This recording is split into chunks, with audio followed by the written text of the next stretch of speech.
Vote హక్కు ప్రాధాన్యతను గుర్తెరిగి అర్హులైన ప్రతి ఒక్కరూ ఓటరును నమోదు చేసుకోవాలని ఆర్డీఓ వినోద్ కుమార్ సూచించారు. ఓటర్ నమోదుపై శుక్రవారం ఏర్పాటు చేసిన స్వీప్ అవగాహన కార్యక్రమంలో ఆయన పాల్గొన్నారు. పట్నంలోని జడ్పీ సమావేశ మందిరంలో ఏర్పాటు చేసిన అవగాహన కార్యక్రమంలో వివిధ కళాశాల విద్యార్థులు, అధ్యాపకులు పాల్గొన్నారు. ఈ సందర్భంగా ఓటు హక్కు ప్రాధాన్యతను విద్యార్థులకు వివరించిన అనంతరం విద్యార్థులతో ప్రతిజ్ఞ చేయించారు. ఈ కార్యక్రమంలో డివైఎస్ఓ వెంకటేశ్వర్లు, సిబ్బంది పాల్గొన్నారు. ఈ మేరకు ఆర్డీఓ వినోద్ కుమార్ మాట్లాడుతూ 2025 జనవరి 1 నాటికి 18 సంవత్సరాలు నిండిన వారు ఓటర్లుగా నమోదు చేసుకోవాలన్నారు. ఓటింగ్ నమోదుకై ఈ నెల 9, 10 తేదీల్లో అన్ని పోలింగ్ బూతుల్లో బీఏఓలు అందుబాటులో ఉంటారని తెలిపారు. ఓటరుగా పేర్లు నమోదు చేసుకుని ప్రతి ఒక్కరూ ఓటు హక్కును సద్వినియోగం చేసుకోవాలని సూచించారు.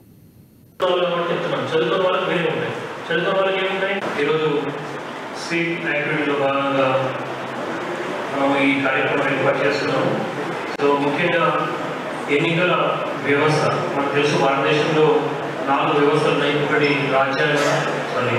శాసన వ్యవస్థ, తర్వాత న్యాయ వ్యవస్థ, తర్వాత ప్రెస్ అండ్ ఎలక్షన్. సో ఈ ఎలక్షన్ వ్యవస్థ అనేది ఇండిపెండెంట్గా పనిచేస్తుంది.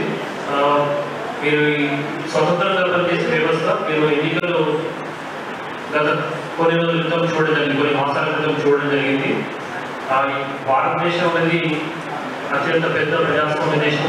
సుమారు 140 కోట్ల జనాభా ప్రస్తుతం ఉన్నది.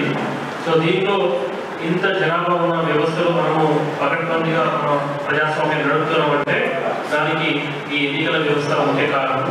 సో ఆ ఎన్నికల వ్యవస్థలో మనందరం భాగస్వామ్యం కావాలంటే దానికి ముఖ్య క్వాలిఫికేషన్ అనేది మనం చూసుకోవాలి. సో ఎవరైతే 18 ఇయర్స్ దాటారో, 18 ఇయర్స్ క్రాస్ అయి భారతీయ పౌరులై ఉండి ఉన్నవాళ్ళు ఖచ్చితంగా ఎక్కడైతే స్థిర నివాసం లేదా స్థానికంగా నివాసం ఉంటారో వాళ్ళు అక్కడ ఓటర్ లిస్టులో మీ పేరు నమోదు చేసుకోవడానికి అవకాశం ఉంటుంది.